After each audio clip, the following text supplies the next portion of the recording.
Hello, everyone, and welcome back to another episode of the 8-Bit Adventures Podcast. I am your host, Sean Hayes, here to bring you the latest and greatest geeky news of the week. We got a couple of interesting news items this week. Our deep dive is going to be some first impressions on Pokemon Legends Arceus. I've been playing that on stream. But yeah, so we've got an interesting mix of, we've got some tabletop, namely some D&D news, as well as a whole bunch of gaming news. Some stuff that's actually gaming news and not just like business decisions, but we've got some of those as well. So yeah, hope everyone's doing well. That you're all, if you are local to where this podcast is recorded, hope you are staying warm and toasty, and ready for more snow, as we've got another storm coming. It seems it is never ending, right, this time of year. So yeah, why don't we get right into it? So let's get into the quickfire news for this week.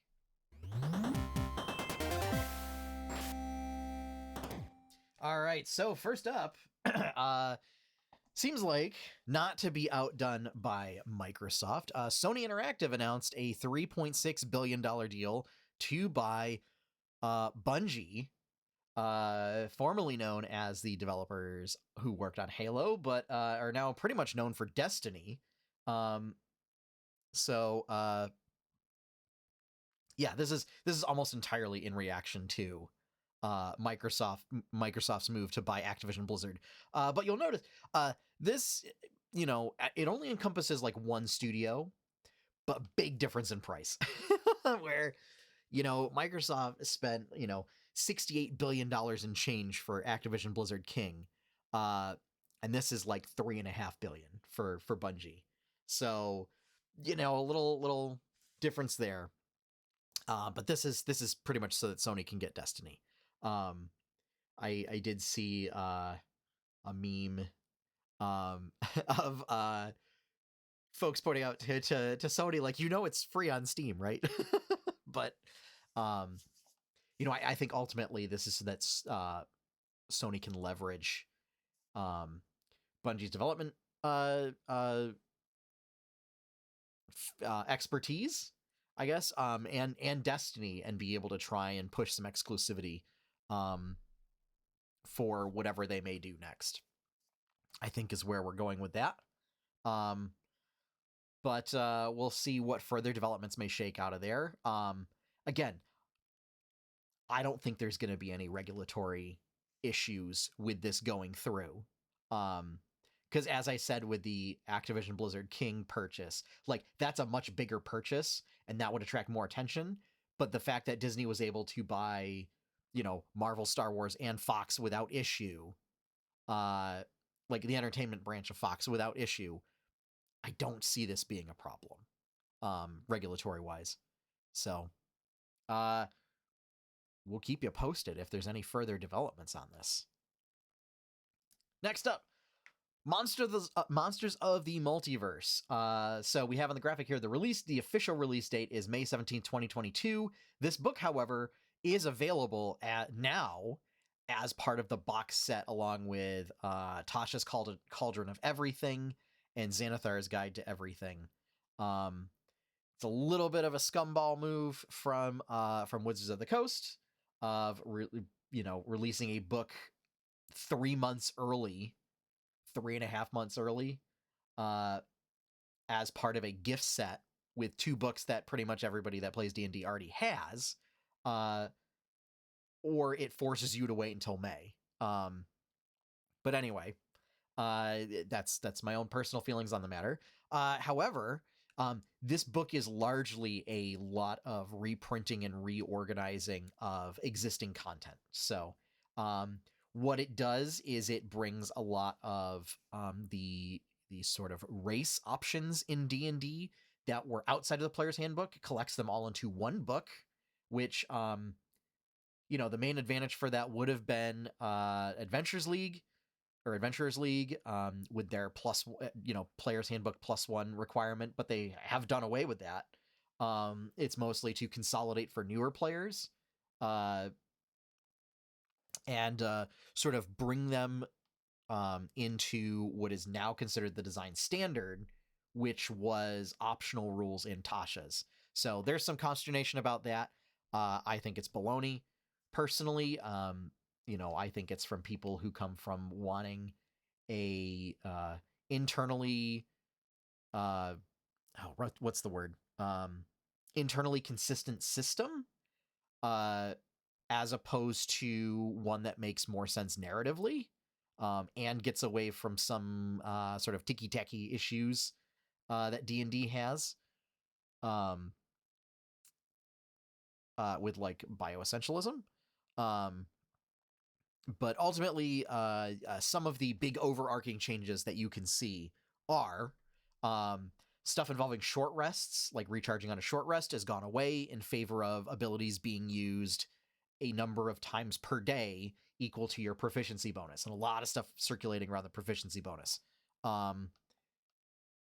Everything moving to like +2, +1 for ability scores, like no standard alignments, no standard languages, and like getting rid of a lot of cultural stuff, whether it's just removed entirely or it's been reformatted and reworked into such a way that it has a unique and interesting perspective that sets something apart, as opposed to, oh, they just have a culture that they use bows or they use axes, as previously with elves and dwarves. So there's that. Ultimately, a lot of stuff got a bit of a glow up. And anything involving spells is now, they use spells from the player's handbook. So this was true of Ganassi being reprinted. I think still a lot of people, I noted, are homebrewing sort of the base spells that were in the original free piece of content that they arrived in, where it included a bunch of like elemental manipulation cantrips, because it seems weird to not have them be part of the Ganassi's base kit. There was one other thing that's like a big overarching change that pretty much applied to everybody, and I can't remember it.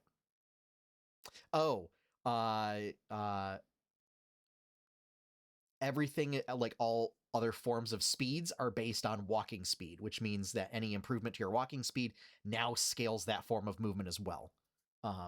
So this has just made monks better, since now anytime your walking speed increases, other forms of movement increase as well. So there were some modifications to speed to counterbalance that. Also, everything that had a movement speed of 25 feet got improved to 30 feet. So this is likely when Wizards has been doing some polls and stuff, presumably for an update to the core books. We may likely see, dwarves, gnomes, and halflings get a speed bump as well.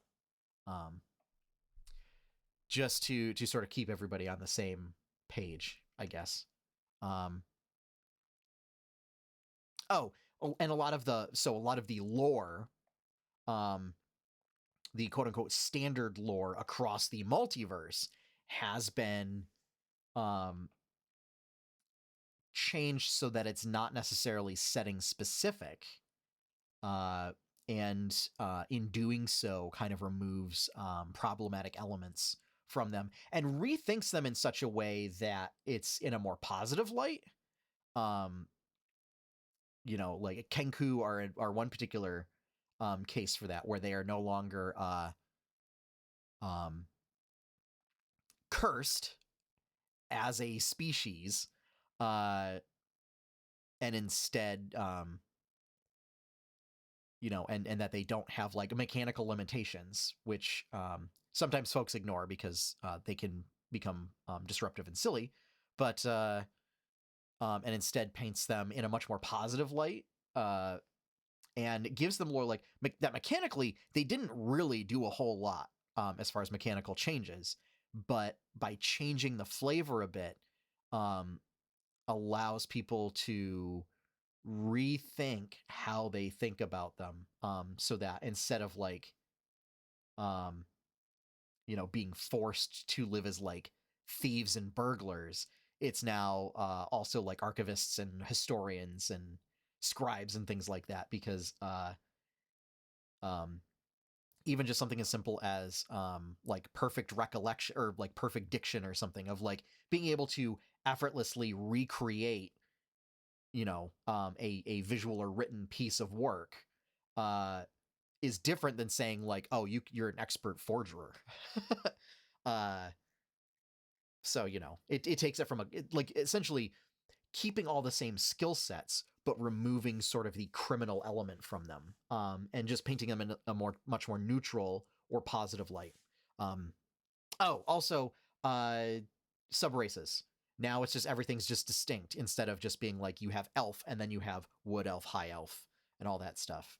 So that's just an organizational sort of thing for the book in terms of layout. And it'll specifically call out like, if something doesn't have like elf, dwarf, or whatever in its name, it'll still say like, this counts as a dwarf, this counts as an elf. So there's that. And goblinoids get a bit of a glow up, and a bunch of fey traits as well, which I think is interesting, and it carries over from 4th edition doing a bunch of stuff with the fey wild and goblins. So I'm excited about that. I have not picked up this book. This is all from people posting stuff about it. I'm not going to pick it up until May, when it's available. Because I have opinions on the decision to release it as part of a gift set 3 months prior to releasing it as a standard release. Like, there is no reason, unless there are supply chain issues and they couldn't get the regular one, there's no reason to have delayed the single copy release. Because now people are either going to like, realistically speaking, like, I don't condone it, but realistically, there's people who are going to do some seafaring and essentially have all the information and say like, well, I don't need the book now. Or people will have been turned off by it and just say like, well, I'm not going to use it, and I'm not happy with this business decision. So I think Wizards shot themselves in the foot with this business practice. So yeah, that may be a hot take. I don't know. I don't care. It's been a rough day, and I have no problems taking it out on Wizards of the Coast. All right. Next up, speaking of business decisions, the New York Times has purchased Worlde, the recent sort of daily word game that has taken the internet by storm, for a sum, quote, in the low 7 figures, end quote. So this sounds like it was developed by just like a person, presumably based on the name. I don't have the name written down, but it seemed like it was a gentleman, but like a single developer. And so this person just like made, several $1,000,000.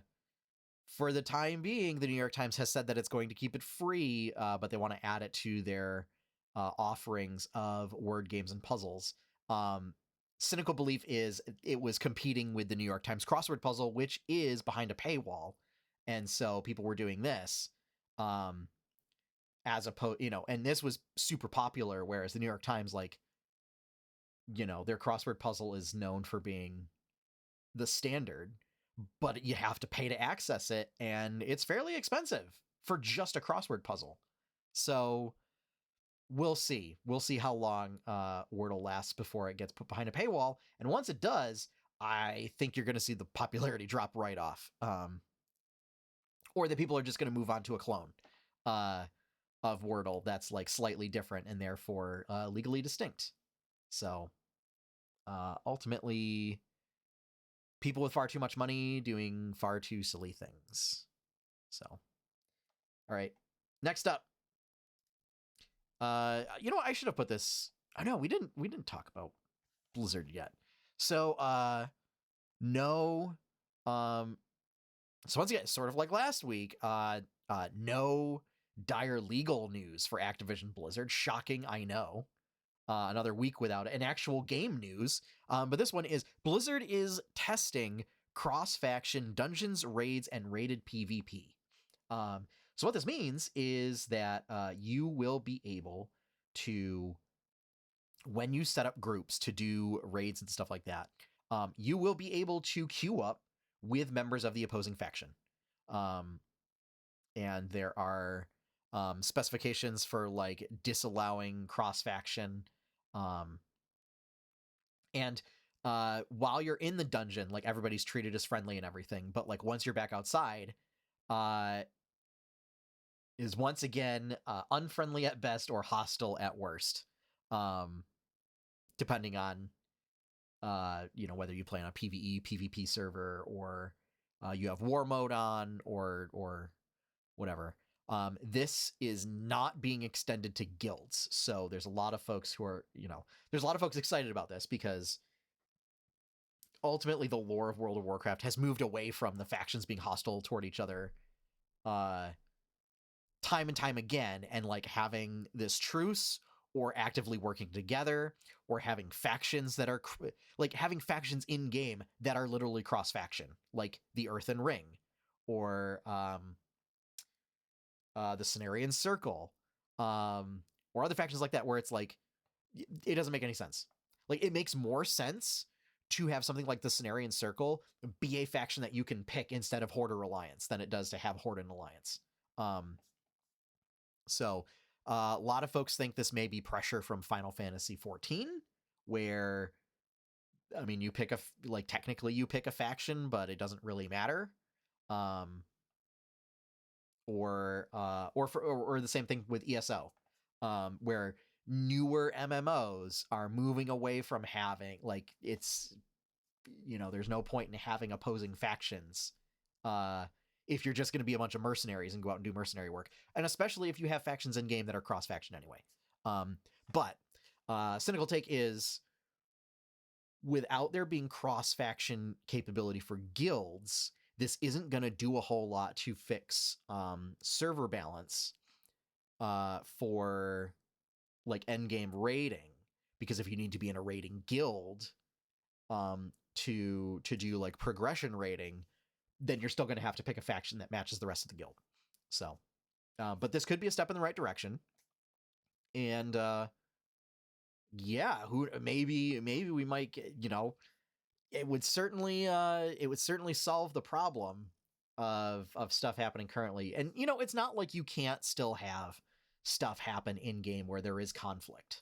The irony is, like, there's been a big hullabaloo about, the fact that it's called Warcraft, not Peacecraft or whatever, despite the fact that, like, even if you remove the Horde versus Alliance factions, like, the whole game is still based around, there are still conflicts happening. It's just that it might not be the two main factions opposing each other. They're just either collectively or individually opposing some other force, whether it's the Burning Legion, whether it's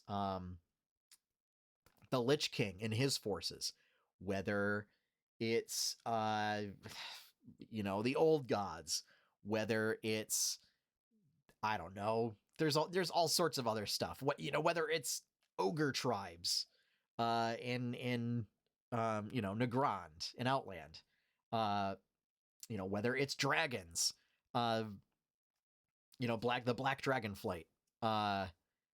There's plenty of opportunities for there to be war in your Warcraft without having it need to be faction versus faction, or without it needing to be Horde versus Alliance. And even PvP, because you can already do, like, as a mercenary mode or whatever, like, join up with the other faction. So, like, PvP could just end up being quote unquote, just mercenary groups, right? Where it's one group, essentially you get hired out to be part of a mercenary group for I don't know, compete. Like everything around Warcraft PvP is like rated PvP is about like battlegrounds and arena and stuff. Which lore wise, it could just be that there's two opposing forces, not necessarily opposing factions, but just opposing forces that are hiring out mercenaries to help them recapture stuff. And I think this would open it up to be more interesting lore wise, because then you can start having like, if there's, you know, intra faction conflict as opposed to inter faction conflict, so that, you know, maybe it's two separate groups of dwarves that want mining rights to something, or it's you know, Tauren and night elves are saying like, don't cut down these trees, and it's like orcs and humans being like, no, let's cut down the trees, or something. You know, very, very simple ideas for PvP, but I think it's a step in the right direction. I think if these are ideas that the game is going to put forth and they're willing to take a good hard look at their internal systems and say, what doesn't work anymore? What are other MMOs doing that like makes them more appealing than our game? And not just for, you know, the social reasons behind the company itself, but like the actual, for people who don't necessarily care about what's going on with the company, but like stop playing because of the game itself. You know, if they went on to Final Fantasy 14 or to ESO or to other MMOs, like what are they doing that's drawing in people that we could adapt and, you know, do our own version of? Again, cautiously optimistic. I'm still not going back until I get proof, like a good hard evidence of, one, the company's better, and then two, like the game's actually better, because the game's not in a good state right now. So likely won't happen until after Microsoft takes over. But we'll see. We'll see. I do hold out hope, because it would be nice to go back to WoW when it's in a good state. Because personally, I have tried Final Fantasy 14. I like some of the systems, but like the art style is really off-putting to me, and I can't get past it. And I feel bad. Like, it's weird to say like I feel bad because the art style is off-putting. It is. Like, I don't know what it is about it. It's like it's very busy. And for me, it's very hard for stuff to stand out. So it's like very difficult for me to navigate around things in there. And it like everything just sort of blends in together. It's not my jam. So, all right. Prepare for this last bit of news, because this came as a shock to everybody today. So the Pokemon Company has announced there is a Diamond Pearl sound library available. Now, for independent sort of amateur content creators, and for just general folks who are looking to use these sounds, there is essentially a free licensing agreement that specifies that like what you can use this stuff for. Right? This is huge. Like, it doesn't actually help people that are, you know, like, it doesn't help me, because, you know, I do collect, you know, I do get money for Twitch subscriptions. I do run ads. Technically there's ads on the YouTube videos for VODs and stuff. Maybe, you know, I honestly don't even know if there are or not. And I have the Patreon. So like technically I would be, my stuff would be considered a commercial property because of that. So I can't benefit from this. Now, for folks who are just like, yeah, I just want to do like a school project and use Pokemon music, or, you know, if you want to play Pokemon music at your wedding, and it's not a DJ that's collecting money from it. So for example, when I got married, like we didn't hire a DJ, we just played music. Shh, don't tell the internet. But essentially we had a playlist, right? And we played it. We didn't end up using half of it because of stuff that happened, but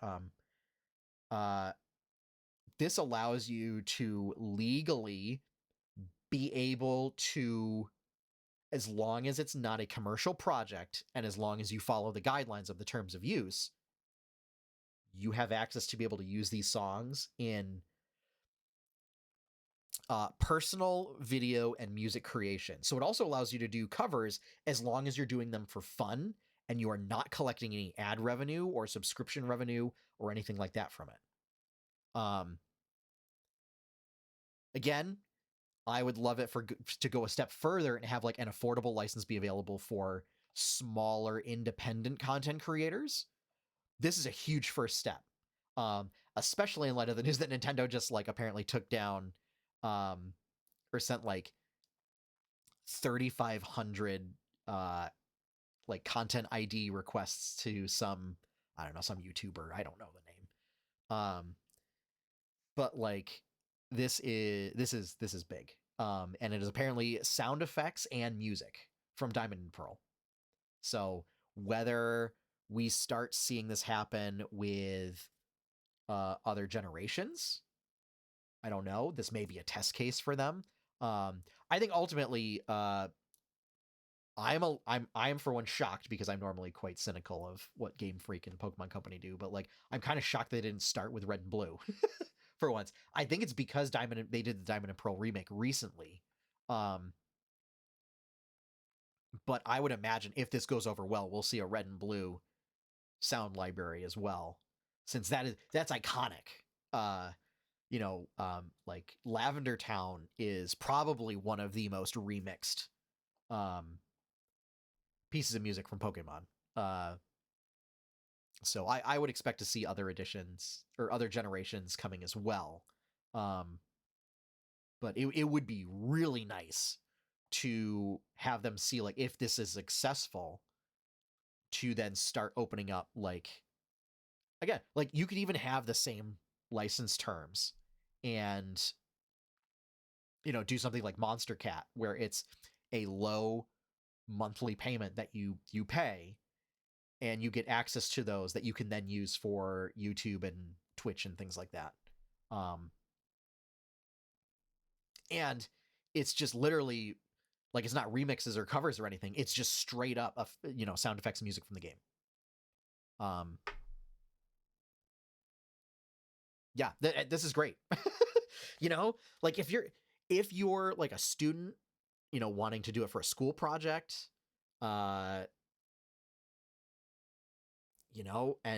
then you can actually say like, yes, I did this, and then say, also like not have to get into the weird thing of like, it's for education, like, but do I not have the rights to do it?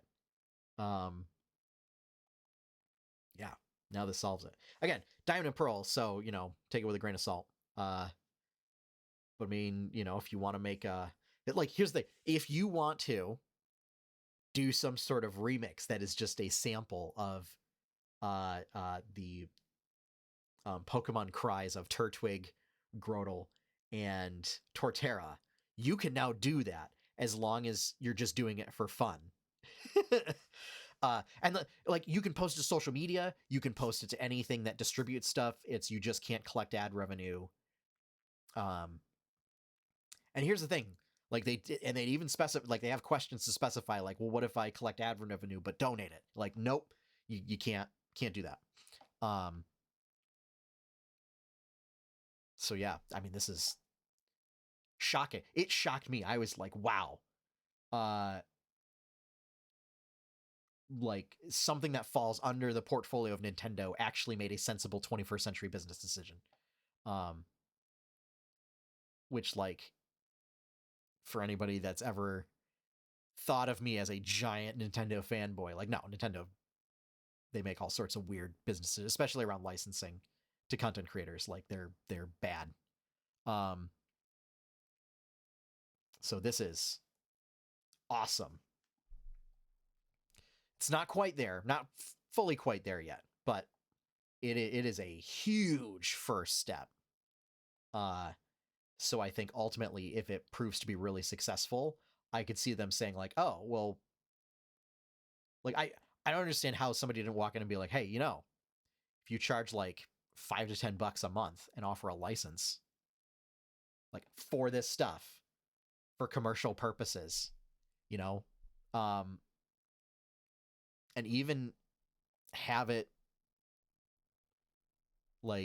be you could even have it be based on like number of projects or like number of downloads or something, essentially like generated by traffic, right? Where if you meet a certain threshold of traffic, like now you have to upgrade your license.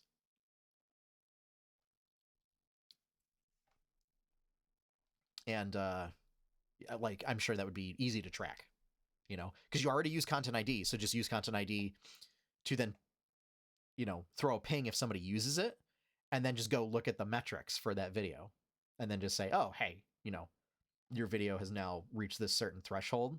You just in order to keep this license, you have to bump up your license tier, we'll say. So yeah, I'm shocked that nobody's told them that they can make a bunch of money just by doing that. So hopefully somebody tells the Pokemon company about that. Not that they need any more money, but that's literally why they do things. So yeah, and speaking of which, that is going to wrap it up for our news segments. So it's time for the deep dive, which is my first impressions on Pokemon Legends Arceus.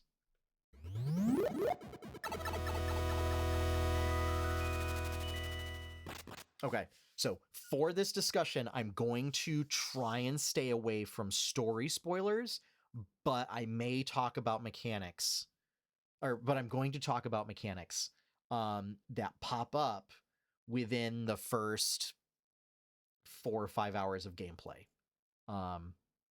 depending on how quickly you progress through the story. So bear that in mind. If that's something that you consider spoilers and you don't want to find out about, by all means. But if you're like, well, it's mechanics and it's not really story, so okay, that's fine. I just want people to be informed. I'm not gonna put spoilers up on the thumbnail for this on YouTube or on the Twitch VOD. Because again, I'm not gonna be spoiling story. But so there's that disclaimer. So first things first, we kind of have to talk about the elephant in the room with Pokemon Legends Arceus. It is not a pretty game. It does not look good. The frame rate is okay. There are definitely situations where they use like a dynamic frame rate for objects, where distant objects are a much lower frame rate, which other games do. Monster Hunter did it. It's just it seems like it was less notable in Monster Hunter Rise. I haven't clipped it. Or I wasn't playing on stream. I can't remember, but in a cutscene, there is a Pokemon in the background, and it's not that far away. It's like across a room, and the room's not that big. And the Pokemon is animating at about 10 frames a second, whereas everybody in the foreground is animating at 30 frames a second, and it is very, very noticeable and very distracting. There is no anti-aliasing in the game, so everything is jagged. It's like you could smooth that, and that would do a whole lot in your game. It's the colors are just very flat. They're very muddy. And it was like, I don't know if they're going for sort of an earth tone watercolor. It does not work. It's like a very common criticism of the game is like, it's just trying to copy Breath of the Wild. That would be true if they did it well. Like, it is okay to copy one of the most popular games of this generation if you're going to pull it off. And this game does not pull it off. And I mentioned that on stream in my criticism of like Genshin was able to do this and it runs on phones. This game has problems just visually. Now that's it. everything in the foreground, like I haven't had any hiccups in overall frame rate. It's just they do that weird dynamic thing. And I don't know if it's Game Freak just really got scared of the whole open world thing and didn't know how to make it work. I mean, Game Freak's not exactly known for great optimization throughout history, so this may have just been a little too much for them to handle. Once again, I think, and I've said this before, is I would really love to see a different developer being given Pokemon. Give Game Freak a rest. Let them work on some other weird little side project that they want to work on for maybe a year or two, or 3. Give a Pokemon game to somebody else. Give them to once Retro finally finishes working on Metroid Prime 4, give it to Retro, give it to Monolith. I don't know, give it to any number of the developers that Nintendo works directly with. And give it to HAL Laboratory. It's just like Game Freak seems to have issues getting things to look good and then not just iterating on the same systems over and over and over again. The water textures are terrible, and looking at something that has water behind it visually then produces this weird shimmering around it, even though it's not spatially directly in front of water. I don't understand what's going on there. And I say that as somebody that did texture mapping as a final project in computer science in college for a graphics course. I don't understand what's going on there. It's just weird. The movement controls, it may just be the Pro controller that I'm using. I do at some point need to pick up a new Pro controller, I think. I am having issues with drift on them, so I don't know if I'm just having issues with moving around. But it seems like there's a little bit of stickiness when moving. It doesn't feel as tight. There is weird little floaty issues happening when you fall. It feels like you float a little bit. So it's not, it's if you're coming from Breath of the Wild, it does not feel as snappy. There's no climbing, there's no jumping. It feels like they ultimately this feels like a somewhat but not quite fully polished tech demo for what they could do with future Pokemon games.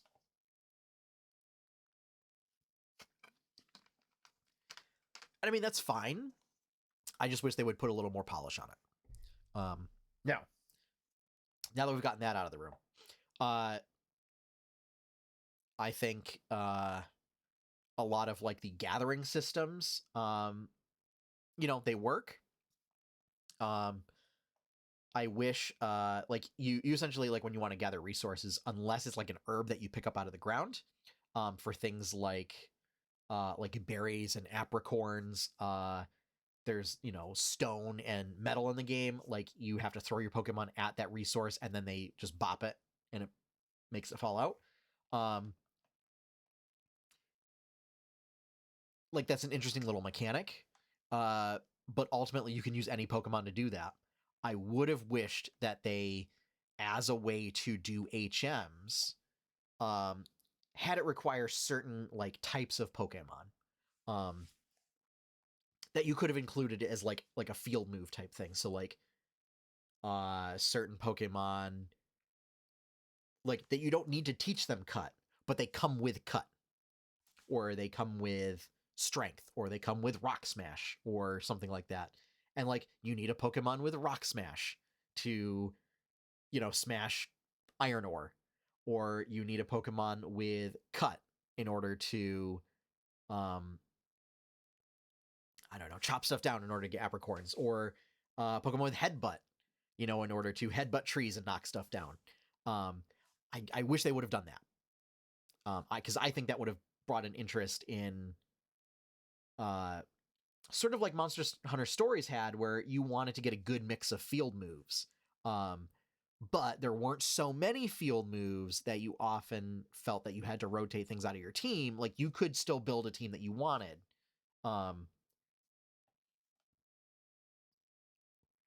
Excuse me. But also, because you can go back to camp to switch Pokemon out, like, it's not very punishing, if you would have to do that. There is a fast travel system. So you can just like warp back to camp after, a couple hours of gameplay. I think the biggest thing is not necessarily agile style or strong style, because I think it's an interesting twist on the gameplay. But I think ultimately it just becomes a bit of a trap choice, because it's, agile style doesn't seem to improve your speed that much. So, it might help faster Pokemon if they need a little bit of an edge, but like, you're also taking a damage hit. I think you're better off just using the normal attack, or if you think you can go strong style and knock it out in one hit, you just go strong style. I think a much bigger deal is now the fact that instead of having to do the move shuffle with, you have 4 move slots, and when you learn something, you replace it. You replace one of your existing moves. Now it's, you have 4 move slots that you can equip moves to, but then you also have a move list. And when you learn moves, they just get added to your move list. And then you move, and then like they automatically fill up your move slots. But then on the fly, anytime from the field menu, you can switch moves and, swap any moves that you know and have access to. So it's instead of being sorcerer, to put it in D&D terms, instead of Pokemon being sorcerers, as they have traditionally always been, they are now wizards.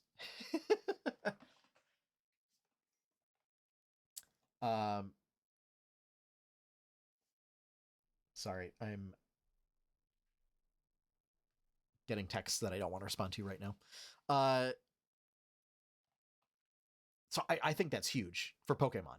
It's a staple, because like, it was a thing that you could do in RPG Maker, one RPG Maker generation ago, with plugins, and certainly in generations before that. But the fact that you no longer have to constantly learn and relearn things based on your situation, it feels a little more modern now, because now it's now I think going forward is Game Freak can kind of tweak move lists a bit and say, what is a full kit that we want this Pokemon to have access to? And thinking about that, what are certain combinations where you could do a build for this Pokemon? Now, I say that I think that's giving Game Freak a little too much credit. I think it, for a developer like, say, Blizzard or Riot, who are used to thinking about things like MOBAs and MMOs, that would be great. And say like, oh, well, you could have 3 different builds for this character that you pull from, this list of skills that they know, and be able to say like, oh, well, this is a tank build, this is a, like a bulky offensive build, or this is like a a support build, sort of a thing, based on which moves that you pull from your move pool. I don't think Game Freak's going to do that, because I think they're probably still too hamstrung by tradition, and how Pokemon have worked in the past. But here's hoping. So I like that. Having a quest system in place, I think it's an open world game. I think that works. I think there are at a certain point, you unlock the ability to get that you can buy evolution items. Okay. I think it kind of goes against the original intent of Pokemon back from Red and Blue, but I think a great change is that now there is an item in the game that lets you evolve Pokemon that normally have to be traded without trading them. Just in case, let's say you play Pokemon and nobody else, plays that version of Pokemon. And so now you have a whole list of Pokemon that you can't evolve. This solves that problem. And I think but the ability to trade, still exists within the game. So like, if you still want to do that and trade with your friends, you can do that. But this way, like, it's an option for not having to go through the hassle of doing that. And I think that's great. I think it's really good to provide players options for things. The crafting is pretty good. It's fairly simple. I like it. You can do it from the field. I'm a sucker for crafting system and crafting mechanics.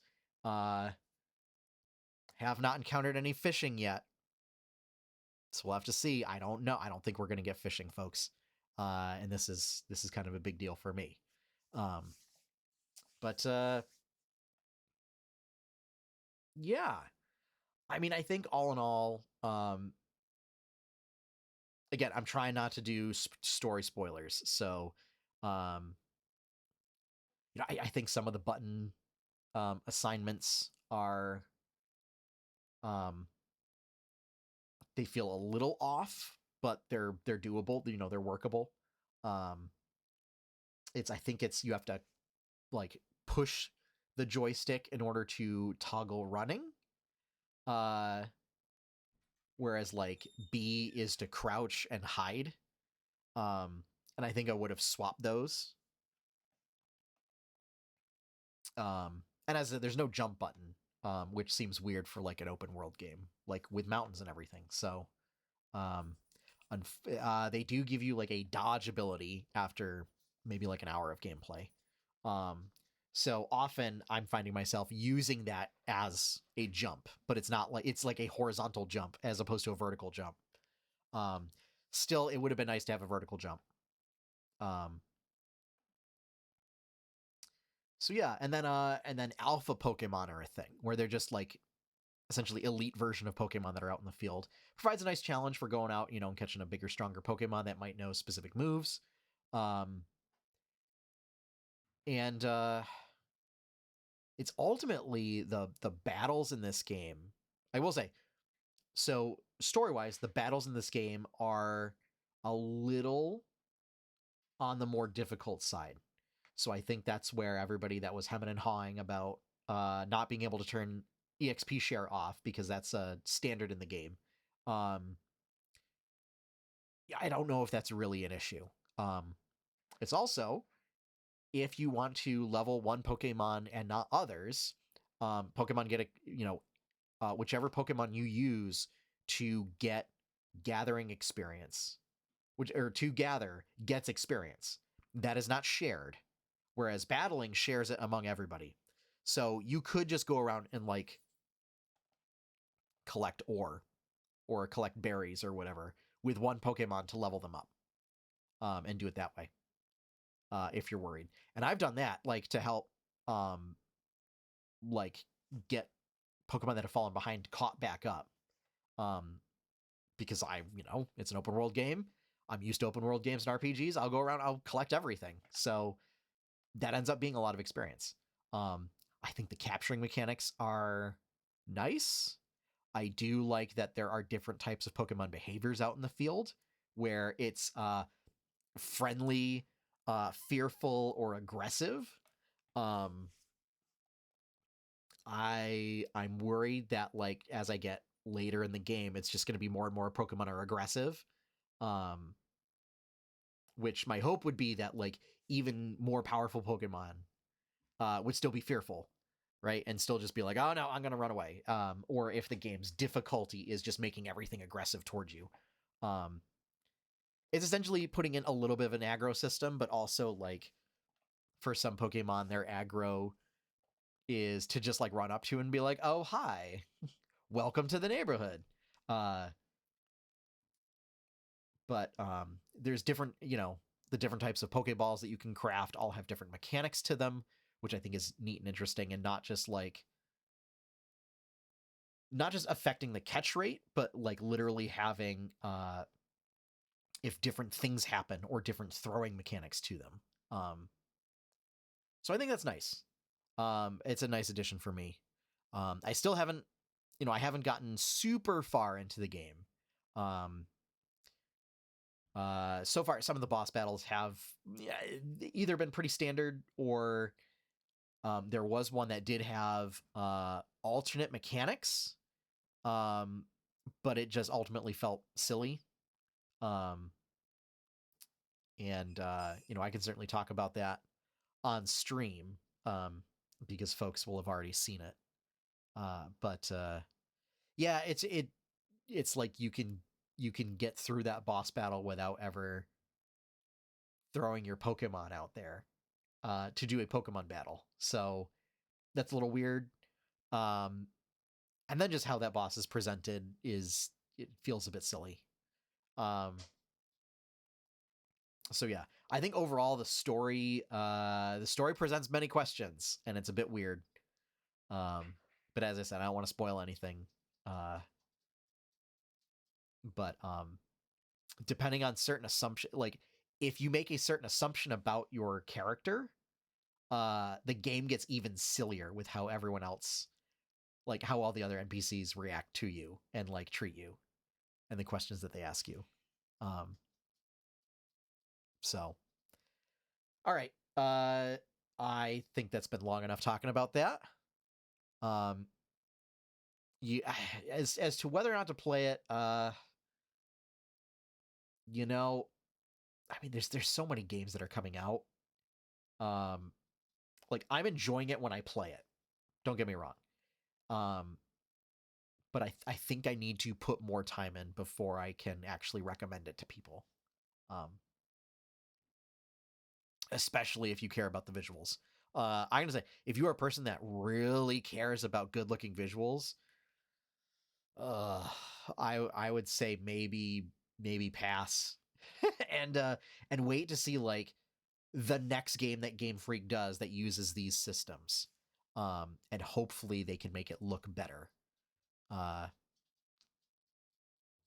So yeah. But if you are a big Pokemon fan, it might be worth checking out. I doubt it's ever going to go on sale. So, unless you have like points at GameStop or something. Yeah. Yeah. I mean, mechanics wise, definitely a step up from past Pokemon games. As far as I know, I don't know if there's Pokemon breeding. So that like there may be certain systems that are missing. Oh, the Pokedex. I do like the fact that the Pokedex is just a notebook, and I don't like the fact that it's called a Pokedex.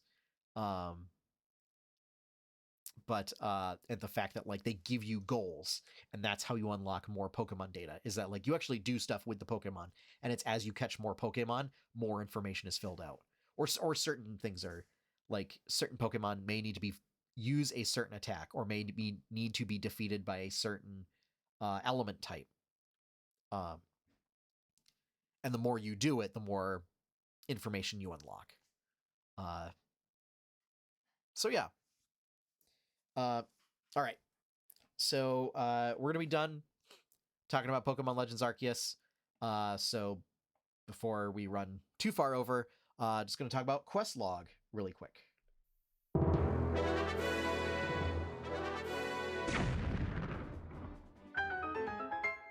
All right, so I did get another Chapter 1 comic colored. So good on me for that. I did not play more Arcanium or Banjo-Kazooie. It has been chaos, pure chaos. And this week has not been a good week. So ultimately, I think Arcanium is just gonna be, if it happens, it happens, and if it doesn't, it doesn't. But I will try and get another chapter 1 comic colored so that we can get that done, and then do some Banjo-Kazooie. And see if we can do that. So that's gonna be it, unfortunately. So only got one thing done, but we're gonna cut out Arcanium, so we got 2 things to do for next week. That is going to wrap up this week's episode. Thank you all for joining me. If you want to see more content from 8-Bit Adventures, be sure to check out 8-bitadventures.com. If you would like to help support 8-Bit Adventures, you can do so at patreon.com/8bitadventures. Patrons get early access to comics, exclusive comics, behind the scenes content. You can become a patron for as little as $1 a month. That is 1/5 of the cost of a Twitch subscription. And I heard there was going to be other. I had a creator survey. There's going to be other stuff coming to Patreon too, that they're working on. So that's very exciting. Big shout out and thank you to all of the current patrons. Thank you for helping keep the lights on, keep the projects running. Your support means a lot. And also thank you to everybody that subscribes on Twitch as well. I don't want to leave folks who are subscribing on Twitch out of the mix here. But also, as a reminder, if you have a Twitch, or if you have an Amazon Prime account, you get 1 free Twitch Prime subscription a month. Please consider, even if you don't watch live and you have a Twitch account, if you want to throw me that Twitch Prime subscription my way, you get some cool emotes for that. And finally, our opening theme is One Up by Professor Shy Guy. You can find his work over at Professor